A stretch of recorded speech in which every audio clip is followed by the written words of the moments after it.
ഈ രണ്ടാളുകളുടെ സംസാരം ഒന്ന് ആദ്യം കേൾക്കാം.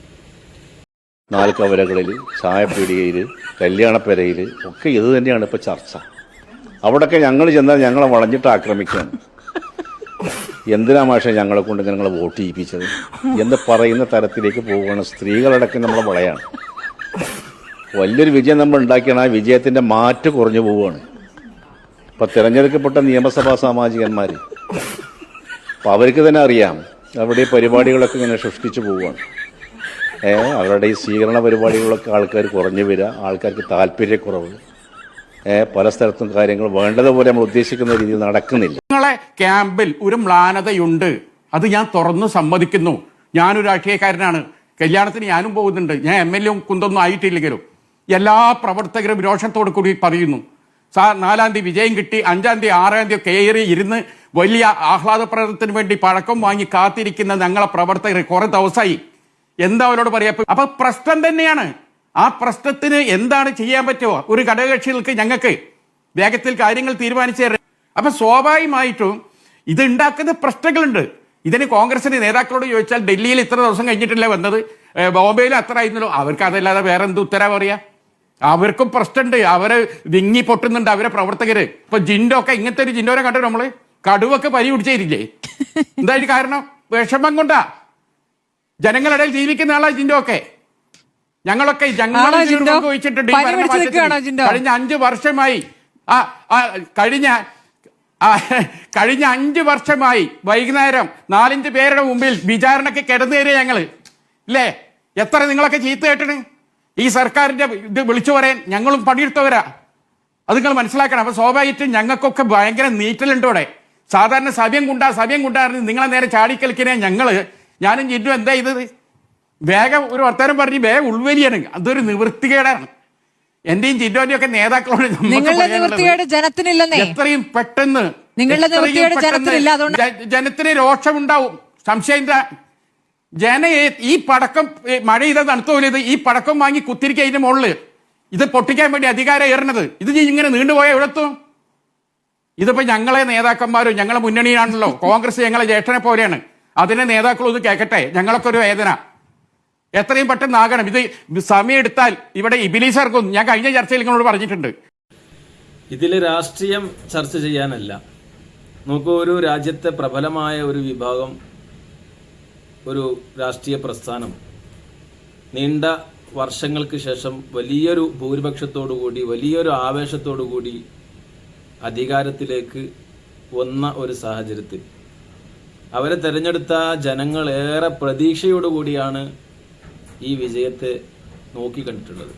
പക്ഷേ ആ പ്രതീക്ഷയെയും ആ വിജയത്തെയൊക്കെ തല്ലി തകർക്കുന്ന രീതിയിലുള്ള സമീപനമാണ് തീർത്തും നിരുത്തരവാദിത്തപരമായ സ്വാർത്ഥ താല്പര്യങ്ങൾക്കും അധികാരങ്ങൾക്കും വേണ്ടി മാത്രം ചില രാഷ്ട്രീയ തിമിരം ബാധിച്ച നേതാക്കന്മാരുടെ ഈ ചെയ്തികൾ പ്രവർത്തകരെ, വിശിഷ്യ ജനാധിപത്യ വിശ്വാസികളെ ഏറെ ആശങ്കപ്പെടുത്തിയിട്ടുണ്ട്. അതിൻ്റെ വലിയൊരു അലയൊലി എന്ന തരത്തിലാണ് അതിൻ്റെ ഘടകകക്ഷികളായ ഈ ആളുകളുടെയൊക്കെ ഈ പ്രകടനങ്ങൾ. സത്യത്തിൽ ഇതിൽ വേറൊരു പാഠം വിശ്വാസികളെ സംബന്ധിച്ചിടത്തോളം, വിശിഷ്യ സമസ്തകളുടെ ജമിയത്തുൽ ഉലമയുടെ പ്രവർത്തകരാകുന്ന അതിൻ്റെ അനുയായികളെ സംബന്ധിച്ചിടത്തോളം പറയാനുണ്ട്. കാരണം ബഹുമാനപ്പെട്ട സമസ്തകളുടെ ജമിയത്തുൽ ഉലമ ഈ അടുത്ത കാലത്ത് ഏറ്റവും അവസാനമായി എടുത്ത തീരുമാനമാണ് CIC-യുമായി ബന്ധപ്പെട്ടുള്ള വിഷയങ്ങൾ. കാലങ്ങളായി അതിനെക്കുറിച്ച് നിരന്തരമായി ചർച്ചകളും പഠനങ്ങളും നടത്തിയിട്ട് CIC-യുടെ നിലവിലെ അതിൻ്റെ പോക്ക് സമസ്തക്ക് എതിരാണെന്നും സുന്നത്ത് ജമാഅത്തിന് വിരുദ്ധമായ അതിൻ്റെ പ്രവർത്തനങ്ങളും മറ്റും നടക്കുന്നത് എന്ന് തിരിച്ചറിയുകയും അതിനെക്കുറിച്ച് അന്വേഷിക്കുകയും അതിന് വേണ്ടതായ പരിഹാരങ്ങൾ തേടുകയും ചെയ്ത സാഹചര്യത്തിൽ കൃത്യമായ ആ വിഷയത്തിൽ ഒരു പരിഹാരം കാണാൻ കഴിയാതെ വേണ്ടപ്പെട്ടവർ അതിൽ തിരുത്തൽ വരുത്താതെ വന്നപ്പോൾ ബഹുമാനപ്പെട്ട സമസ്തകളുടെ ജമിയത്തുൽ ഉലമ നിരന്തരമായി ബന്ധപ്പെട്ട് ആ വിഷയത്തിൽ അവരെ ഓർമ്മപ്പെടുത്തി പല ഒരു ചർച്ചകൾക്ക് വേണ്ടി ക്ഷണിച്ചു. പക്ഷേ ഒരു പരിഹാരവും കാണാതെ വന്നപ്പോൾ ബഹുമാനപ്പെട്ട സമസ്തകളുടെ ജമിയത്തുൽ ഉലമ ആ സംവിധാനത്തെ മാറ്റി നിർത്തി പ്രസ്താവന നടത്തി. മാത്രമല്ല ഒറ്റയടിക്ക് അതിനെ മാറ്റി നിർത്താതെ ഇനിയും അതിന് വല്ല സാധ്യതകൾ, അതിനെ സമസ്തയുടെ കീഴിൽ തന്നെ കൊണ്ടുവരാൻ പറ്റുന്ന എന്തെങ്കിലും സാധ്യതകളും വഴികളുണ്ടോ എന്നതിനെക്കുറിച്ചുള്ള ആലോചനകൾ നടന്നു.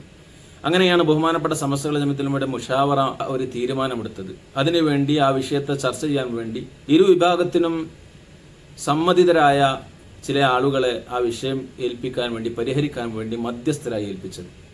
സത്യം പറഞ്ഞാൽ ആ മധ്യസ്ഥരെ ഏൽപ്പിച്ചുകൊണ്ട് ബഹുമാനപ്പെട്ട സമസ്തകളുടെ ജമിയത്തുലമ അതിന്റെ മുഷാവറയും അതിന്റെ അനുയായികളും ഏറെ പ്രതീക്ഷയോടുകൂടിയാണ് ഈ വിഷയത്തിൽ ഒരു പരിഹാരം കാണുമെന്ന് വിചാരിച്ച് മുന്നോട്ട് പോയത്. പക്ഷേ തീർത്തും ഈ പറഞ്ഞതുപോലെ നിരുത്തരവാദിത്തപരമായ അവരുടേതായ സ്വാർത്ഥ താല്പര്യങ്ങൾക്ക് വേണ്ടി ഈ സംവിധാനത്തെ ഇകഴ്ത്തുന്ന തരത്തിലേക്ക്, ജനസമൂഹത്തിൽ സമസ്തക്കുള്ള ഇമേജ് തകർക്കുന്ന തരത്തിലേക്ക്, അതിന്റെ മഹാന്മാരായ ഉസ്താദുമാരെയും അതിന്റെ നേതാക്കളെയും തരം താഴ്ത്തുന്ന തരത്തിലേക്ക് ഈ മധ്യസ്ഥരായി വന്നിട്ടുള്ള ആളുകൾ കാട്ടിക്കൂട്ടിയ കോപ്രായങ്ങൾ മനസ്സിലാക്കിയവരാണ് സമസ്തയുടെ പ്രവർത്തകർ.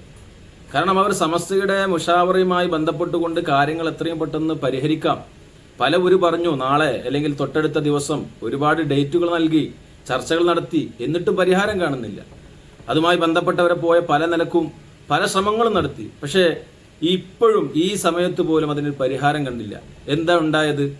ഈ ആളുകൾ, ഉത്തരവാദിത്തപ്പെട്ട് ഏൽപ്പിക്കപ്പെട്ട ആളുകൾ സമസ്തയുടെ ഭാഗത്തെത്തുമ്പോൾ പരിഹരിക്കാമെന്ന് പറഞ്ഞ് അപ്പുറത്ത് നിന്ന് മറുചേരിയിൽ ചെന്നുകൊണ്ട് അവർക്ക് എല്ലാ അർത്ഥത്തിലും സപ്പോർട്ട് ചെയ്യുന്ന, അല്ലെങ്കിൽ അവരെ ആ വിഷയത്തെ ധരിപ്പിക്കാനോ തിരുത്താനോ സമസ്തയ്ക്ക് അനുകൂലമായ അല്ലെങ്കിൽ സമസ്തയുടെ നിലപാടിനോടൊപ്പം നിൽക്കാനോ ഉള്ള ഒരു ശ്രമവും അവർ നടത്താതെ ഇങ്ങനെ പോയ ഒരു സാഹചര്യം, പോയിക്കൊണ്ടിരിക്കുന്ന ഈ സാഹചര്യം ബഹുമാനപ്പെട്ട സമസ്തയുടെ പ്രവർത്തകരെ സംബന്ധിച്ചിടത്തോളം ഏറെ വേദനാജനകമായിട്ടുണ്ട്.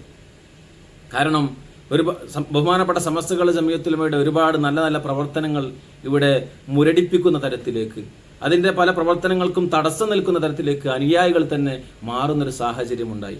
ഇപ്പോഴും പല പ്രയാസങ്ങൾ നമുക്കറിയാം. നമ്മുടെ ഈ പ്രസ്ഥാനത്തിനൊപ്പം നിന്നിരുന്ന പല നല്ല നല്ല കഴിവുറ്റ അതിന്റെ പ്രഭാഷകർ, എഴുത്തുകാർ പലരും ഈ വിഷയവുമായി ബന്ധപ്പെട്ടുകൊണ്ട് മൗനിയായി നിൽക്കുകയാണ്. എന്നതിന്റെ പേരിൽ സമസ്തക്ക് ക്ഷീണമൊന്നും സംഭവിച്ചിട്ടില്ല. അൽഹംദുലില്ലാ, അത് വളരെ ഇജ്ജത്തോടുകൂടി അതിന്റെ പ്രവർത്തനങ്ങൾ നടക്കുന്നു. പക്ഷേ മുൻകാലങ്ങളിൽ നമ്മൾ എല്ലാവരും ഒരുമിച്ച് നിന്നുകൊണ്ട് പ്രവർത്തിച്ചിരുന്ന ആ ഒരു സന്തോഷം സത്യം പറഞ്ഞാൽ ഈ വിഷയവുമായി ബന്ധപ്പെട്ടുകൊണ്ട് വിശ്വാസികളാകുന്ന, അനുയായികളാകുന്ന സമസ്തയുടെ അനുയായികളുടെ അകത്ത് ഉണ്ട് എന്നത് യാഥാർത്ഥ്യമാണ്. അതിനൊക്കെ കാരണം എന്താണ്? ഈ പറഞ്ഞതുപോലെ തീരുമാനമെടുക്കാൻ ഏൽപ്പിക്കപ്പെട്ട ആളുകൾ അതിൽ തീർത്തും അലംഭാവം കാണിച്ചുകൊണ്ട് മുന്നോട്ട് പോകുന്നു എന്നത് തന്നെയാണ്. ഈ ആളുകളുടെ ഇത്തരം സമീപനം അതിന്റെ ഒരു അനന്തര ഫലമായിരിക്കും ഒരു പക്ഷേ അവരെ പോലെയുള്ള ആളുകൾ ഇപ്പോൾ ഈ അനുഭവിച്ചു കൊണ്ടിരിക്കുന്നത് എന്ന് ഒരുപക്ഷെ നമുക്ക് ചിന്തിക്കുമ്പോൾ അങ്ങനെ തോന്നിപ്പോവുകയാണ്.